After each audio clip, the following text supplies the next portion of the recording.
Welcome to Not Milk Never Milk. Subscribe if you're lactose intolerant.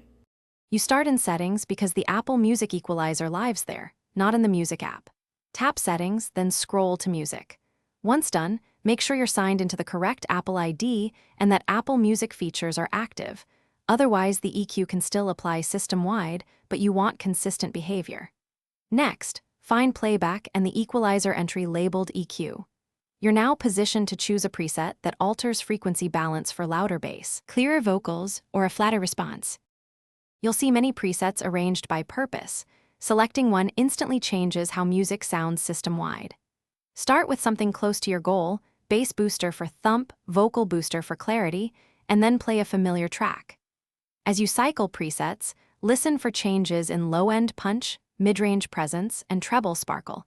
This A/B testing shows why one preset works better for certain genres. Make sure to test at your typical listening volume and with your usual headphones or speakers so the comparison is valid. Once you find a preset that fits, stop cycling and close settings. The EQ sticks until you change it again. If you don't hear the change, force quit the Music app and reopen it because some playback sessions cache audio processing. If the problem persists, inspect Bluetooth or wired accessory codecs, unpair and reconnect, and make sure iOS is up to date. Old firmware can block processing. One quick troubleshooting tip.